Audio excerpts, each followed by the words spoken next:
Joining us now in studio, Cardinals defensive lineman Roy Lopez, Valley boy to the fullest.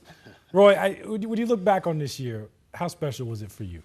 Yeah, it was something that, when you're in the moment, I was thankful to tell myself, to take a deep breath and enjoy every second. Yeah. And so whether it was doing community events, the games, and being able to just see my family throughout the weeks, it was a blessing. The past 2 years have been amazing. Yeah, your second year here in the desert. I mean, again, a full year. You started most of the games. How do you think you did on the field?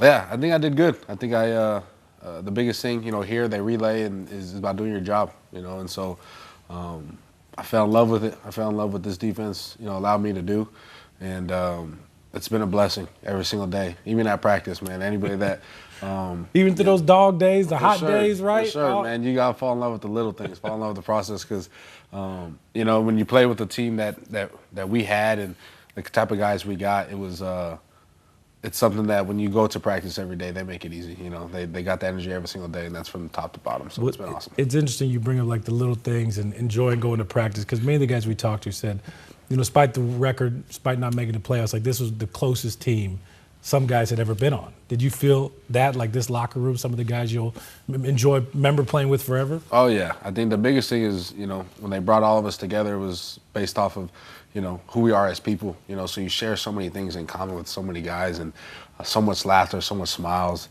and things that, I'll hold close to my heart for a long time. Take us behind the curtain a little bit. What's that defensive line room like? Got a lot of characters in there, right? Got a lot of characters on that defense, right? Right. Our D-line room is special, man. It's you got the veterans that's been around the league and proven themselves and being able to joke on the younger guys, and then you got the medium range guys in age. Right? Yeah, I'm right in the medium range. 4 years in the league, in the middle, right? Right. But being able to joke around and laugh throughout the process, and I think that's the biggest thing, create relationships, especially in the D-line room, right? You pride yourself on hunting and being violent and being, a problem on the field. So being able to do it as a unit is a fun thing. What did you most enjoy about playing in this defense? Just honestly, probably the flexibility, in so much, we do so many different things. With JG and Nick Rawlis, the way they call the defense is truly special. I mean, they're perfectionists at what they do. Yeah. And that's what they hang their hat on, so being able to play a little thing, like if you don't do a little thing, they're on you like that. Yeah, I think, but then also, they want it done a certain way, but to be able to do it your way, put a little sauce on it, right? They enjoy football, and I think that's the biggest thing.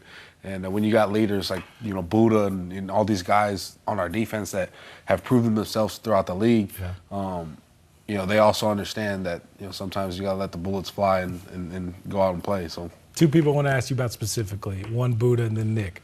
But what's it like to play on a defense with Buddha Baker? Yeah, I think from the moment you meet him, the first day a meeting starts, you understand why Buddha's Buddha, man. You understand why he's got the name. You understand.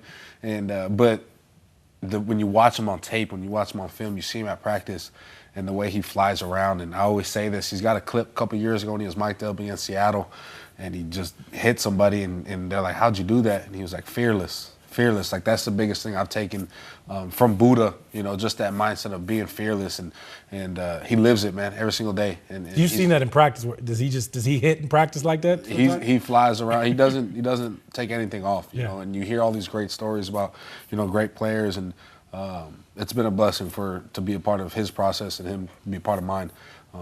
So it's definitely a friend and a teammate that I'll be able to, hold close to my heart for a long time. What about Nick Rawlis? What have you learned? He's such a young, he's almost your age, right? Not too much older than you, but I get the sense like he's one of the young, bright minds in this league. Yeah, he's a dude that's going to be a great coach for a long, long time. Wow. He loves the game of football. He loves learning. I think that's the biggest thing that I've taken from him is, he does it with humility. He does it with being able to understand that he's going to grow so much, so he's learning every single day as a coach, as a play caller, and to be able to do that with him and hear his voice as a man leading the meetings and understanding that he wants us to be in the best possible position, and so it's amazing to be a part of it, to learn from it. And I always tell him this is I always wondered of coaching, maybe in my future, but being able to see the way him and JG and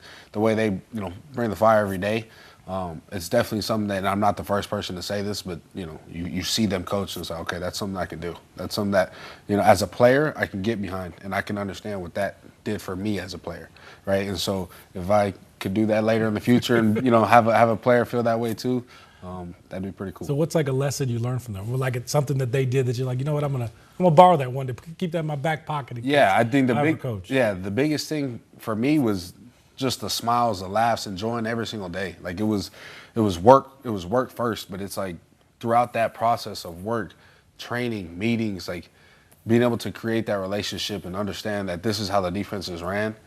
But, if you want to do a little this and that, okay, we can talk about it. Make a play, right? Go earn it. Right. Sense, yeah. And so I'm appreciative for what they've done for me and my mental and playing the game and understanding, learning the defense, learning offenses, schemes, and everything. I've learned a lot more football in these 2 years than probably any other time throughout my career growing up. Well, that was going to be my follow-up. It sounds like you're a smarter player because of them. Yeah, for sure. Would you say that? Yeah, I think they take the time in teaching you. They take pride in teaching you. They understand how important that is to learn the game of football. Do you have a favorite moment from this year?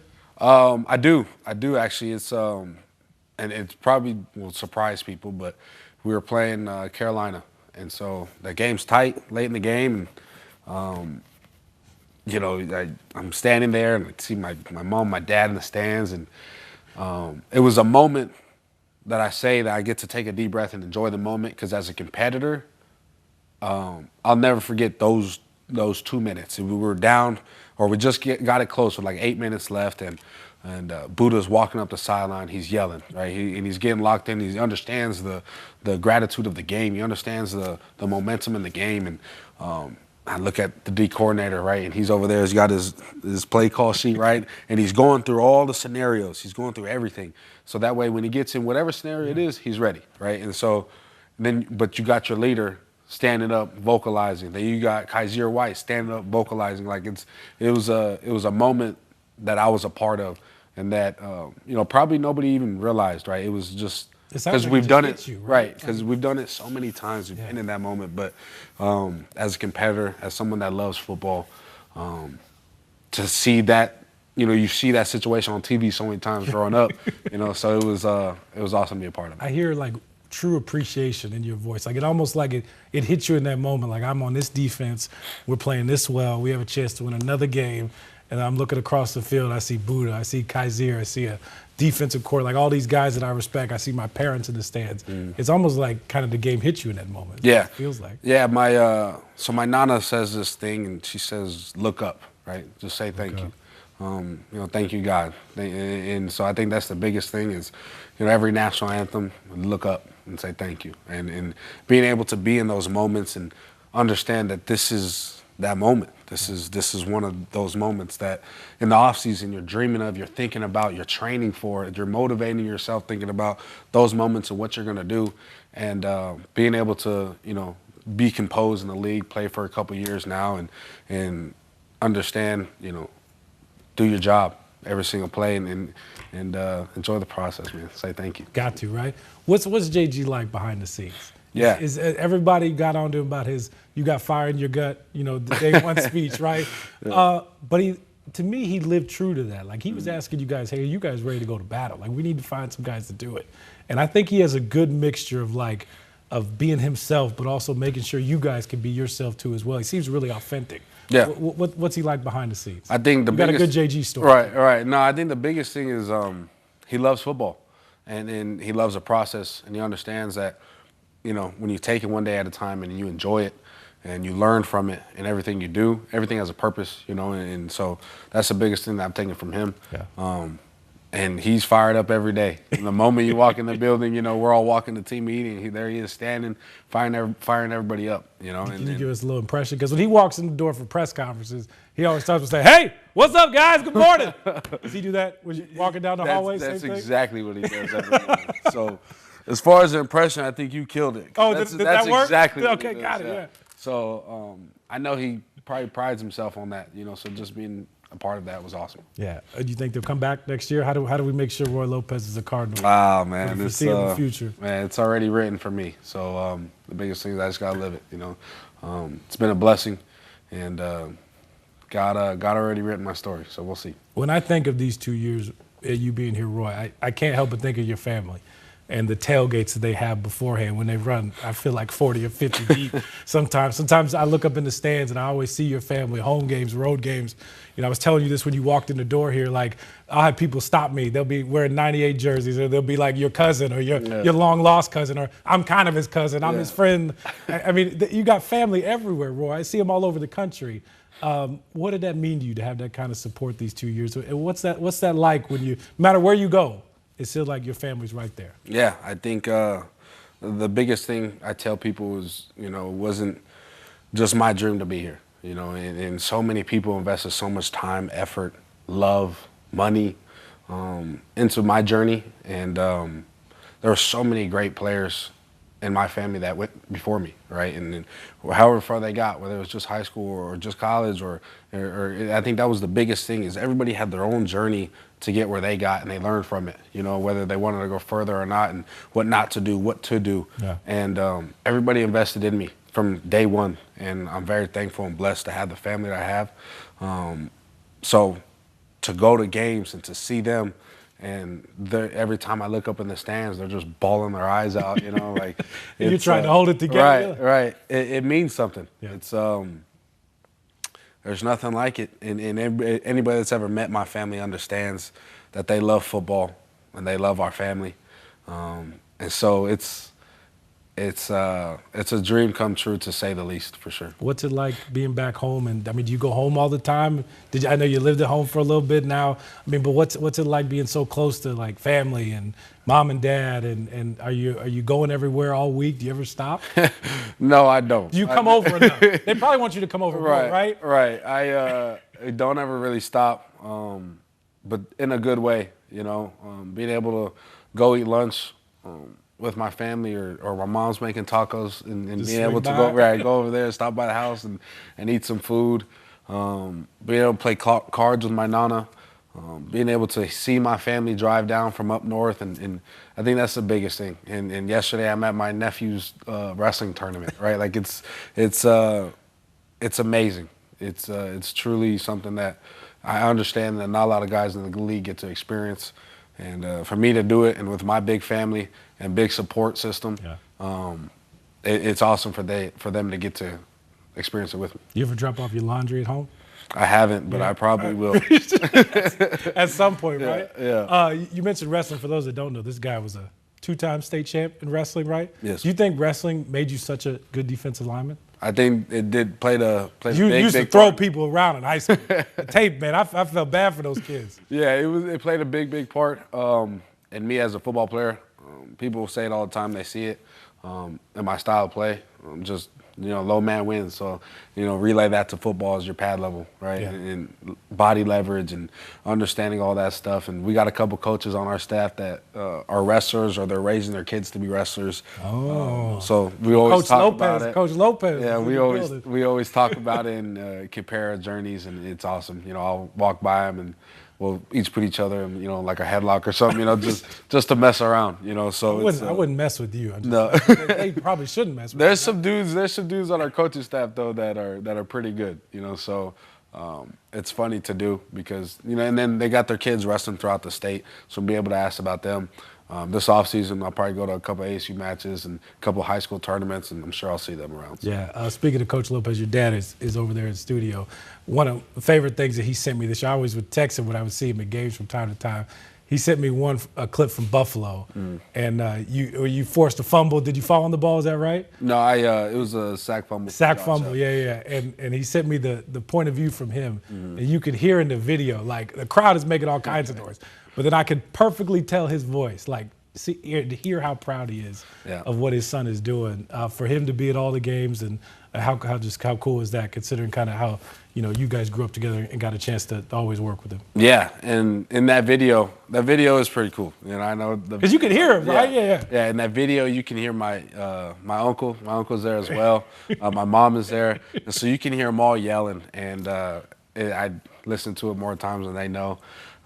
But it's been amazing because growing up, I was that kid that, followed my dad or followed my mom or followed my uncles, and me and my sisters would be around everywhere at the high school facilities, and there were so many people that would come back and say, your dad did this for me, your dad meant this to me. Yeah. And I'd meet their kids now, and they're introducing them as, this is Coach Lopez, and he's a great coach, this is what he's done for me, right? And so I was always that kid that always heard stories about my dad. I always heard stories about my uncles and my grandfather, my tata, like everything. And so being able to come full circle and hear, kids say that about, that's Roy Lopez's dad, right? Like that sounds crazy. Sorry, Dad. Yeah. Sorry. Like that sounds crazy, and so it's there's also another video from that day after that play.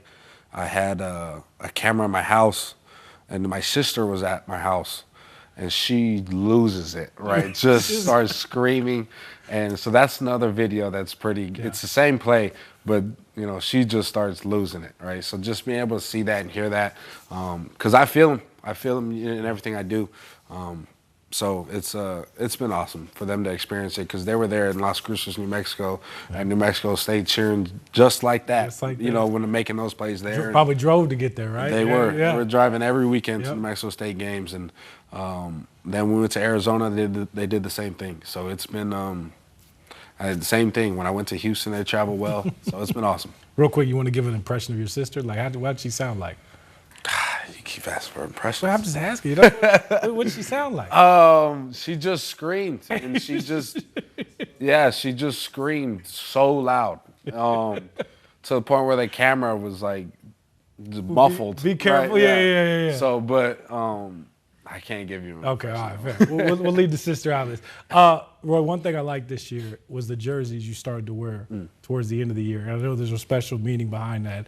Just kind of tell everybody what was the plan, and is it done yet, or we still got more family jerseys to rock? Yeah, so we have a lot more family jerseys to wear.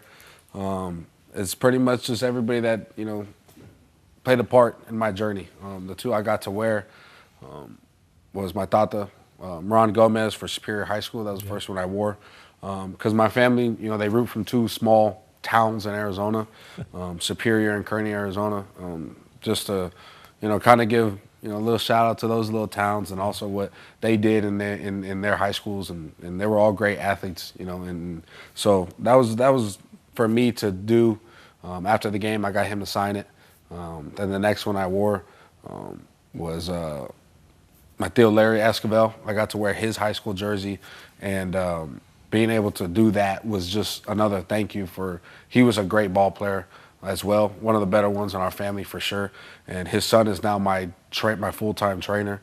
So that's another full circle thing that I do. You got a lot of those stories, those connections that are still around. Right, and so being able to get them to sign the jersey, and you see all these people with their walls of NFL players that they played with, and all the jerseys they collect throughout their time, and when it's all said and done, I'll have my wall, and it'll be everybody's high school jersey that affected me and got me to where I am.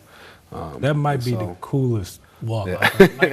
It's cool to see NFL jerseys like that, but those jerseys that mean something, that hits a little differently. Yeah, so when that's all said and done, that's going to be probably one of my most prized possessions for sure. Yeah. You mentioned honor in the past. You also take care of the future. I think this will be the fourth year your Roy Lopez camp back here in the Valley coming up in April. Just what's it like to come back and throw a camp for kids? And you were one of those kids at some point. And I always love seeing the counselors out there, all people that impacted you too as well, local high school coaches. Like, how special is that to continue on? Yeah, it's huge. It's every year we've cleared 500 to 600 kids completely free to the community, and they get the shirt, they get the bags, they get food, and being able to talk and reach out with everybody is something that I enjoy the day. My family enjoys the day, and like you said, we have 50 to 100 volunteers, right? Whether they're players that I play with, family, friends. It's been every year we've learned and gotten better. And we look forward to this year because it's going to be exciting. It's going to be another great one. And I think the biggest thing that I get to take away from it, like you said, I was the kid that was going to youth camps. Yeah. And anybody that was ever in the state of Arizona that went to football camps, like you saw me and my dad there and my whole family. Always, you know? right? So Yeah. it's cool to, get a lot of those people to come out to the camp as well. And, like they're bringing their boys, they're bringing their kids, and being able to have them help at the camp is amazing, and I'm thankful for it. I'm just as appreciative as anybody that ever says thank you for being there. Yeah. It's something that I hold close to my heart. I never could imagine doing it. And then your Roy Lopez Foundation, it was really cool to see every week, every Tuesday. I'd always check, where's Roy today? Like, what's he doing? Who's he talking to today? Or what, where are you at now? I mean, just how neat was it to be as embedded as you were in the community this season? I mean, you've always done that, but to really launch and to do things, it seemed like weekly. What did it mean to you? Yeah, it was awesome. I think it was really cool because I get to meet a lot of people that have already either met me or met my family, and hear people's stories, and I get to do those events, and I understand that day, that the hour I can spend with them, 2 hours or whatever it is, however long I'm there, can affect their whole day, and truthfully, that this season doing it has changed my life. It's been something that I've held very close to my heart, and every week you could be like, it's on an off day or like after practice, before practice, on Thanksgiving, like. It just seemed like weekly. You were always in the community, which is really cool. we did a lot, man. And I think the coolest thing was what made it so special this year was, when I'm talking to the kids or talking to the men and women, is being able to tell them I'm from here, right? And then the moment I say that, they just light up and where are you from? Where are you from? Where's your school? Right? Like I think that's the coolest thing to see, and doing events at Walmarts that I've been to before and things like that. Like it's amazing to experience and amazing to get to share that moment with them because they appreciate it. And I don't think they really understand how much, I appreciate it as well. But then also you got your family right behind you. Like you're just not going. Your mom's there, your dad's there, somebody. You got your family with you and all these things too. Yeah, they love it just as much, man. And so it's almost like when you call, it's like, hey, we got this. Come on, everybody load up, right? That's exactly what we do, yeah. So it's the biggest thing is growing up, my family is full of police officers, full of football coaches, full of hairstylists, full of construction workers. Any way that my family has worked, they've given back to their community, right? And so I think the biggest thing for me was this was the way that I could. It was my turn. It was my way of giving back and saying thank you and showing appreciation for people that, put the hard work and hard labor hours in, So being able to do it with my family was always a goal of mine, and it's amazing to be out there with them because we did a stocking stuffer one week and we stuffed over 100 stockings, right? It was insane amount, but it was the fact that I'm doing it, with my sister, my tios, my mom, my dad. It's like an assembly line, right? And we're doing them. And I'm like, how do I do? And I'm asking questions, and my Theo's like, oh, I've done like 4 of these this week, right? Like it's just who he is. It's who my family is, and who we pride ourselves on being. But that comes from our roots. It comes from my nana, my tata, being that way and raising us that way. So I owe a lot of credit to them, and so they're very humble in what they do, and so I'm very blessed to be able to be raised by my family. Yeah, well, Roy, you're a big part of our community. Your family who's here is a big part of our community, and we thank you for taking such great care of everybody out here. I appreciate the time, man. Thank you. Yeah, thank you.